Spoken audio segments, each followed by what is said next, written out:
ખ થઈ હોય ને ખ એને ખંજવાળનો શોખ ન કહેવાય. હળી ગયેલા ઉંદરડાએ હાથીને વજન વધારવાની સલાહ ન અપાય. પાંખ વગરના ચકલાએ માછલાને તરવાનું શીખવાડવાનું બંધ કરાય. આવું તો કેટલું બધું છે જે આમ આદમી પાર્ટી કરી રહી છે. અમદાવાદ ગાંધીનગર કિસાન અધિકાર યાત્રામાં ચહેરો ચમકાવવાનો ન મળ્યો અને આ લોકો આમ આદમી પાર્ટી વાળા બીજેપીના ઈશારે બગાડવા માટેની કોશિશ કરી, એમ છતાંય ન બગડ્યું અને ખેડૂતો માટે જે અવાજ ઉભો થવાનો હતો એ અવાજ થયો અને એ સહન નથી થતું કે અમે બગાડવા ગયા તા, ન બગડ્યું એટલે સહન નથી થતું. એટલે આમ આદમી પાર્ટી હમણાં હવા ત્યાં મારે છે. આમ છે તેમ છે. ઓપન ચેલેન્જ કેજરીવાલથી લઈને કતારગામ સુધી, કેજરીવાલથી લઈને કોઈ પણ નેતા સુધી ઓપન ચેલેન્જ.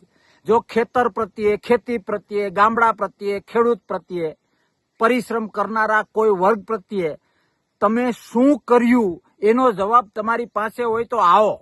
તમે કો એ સમય, તમે કો એ સ્થળ, તટસ્થ ભાવે ચર્ચા કરીએ કે કોંગ્રેસે ગામડાઓ માટે, ખેતી માટે અને ખેડૂતો માટે શું કર્યું અને તમે ચહેરાઓ ચમકાવવા સિવાય શું કર્યું. ખેડૂતોને લાકડીઓ, ખેડૂતોને જેલ આ આપવા સિવાય બીજું કર્યું શું?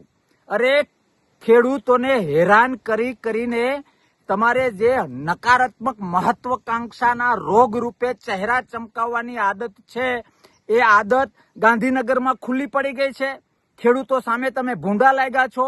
ગામડામાં પગ મુકાય એમ નથી, ખેડૂતો પાસે જવાય એવું નથી અને એટલા માટે તમે હવાતિયા મારો છો. મેં કહ્યું એ પ્રમાણે પાંખ વગરનું ચકલું માછલાને ઉડતા શીખવાડે. ઉંદેડું જે હાલી નથી શકતું એ હાથીના વજનની ચિંતા કરે. ક્યાં કોંગ્રેસ અને ક્યાં તમારી નકારાત્મક મહત્વાકાંક્ષા?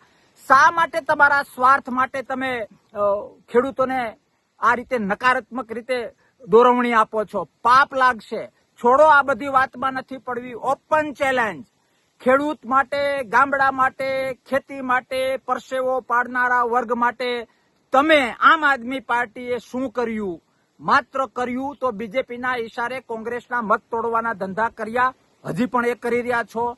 બીજું બધી જ વાતો સાઈડમાં છોડો. ઓપન ચેલેન્જ તાકાત હોય તો સ્વીકારો. આવો ચર્ચા કરીએ, લાઈવમાં ચર્ચા કરીએ કે ખેડૂતો માટે, ખેતી માટે, ગામડા માટે, જગતના તાત માટે, જીવતા જાગતા ભગવાન એવા દુનિયાનું પેટ ભરનારા, પરસેવો પાડનાર ખેડૂત માટે કે પરિશ્રમી કોઈ પણ વર્ગ માટે તમે શું કર્યું અને અમે કોંગ્રેસે શું કર્યું એની ચર્ચા હવે આર પાર થાય. કારણ કે હવે તમારા સ્વાર્થ માટે તમે ખેડૂતોને આ રીતે ગુમરાહ કરો છો એ હદ વટાવી ગઈ છે.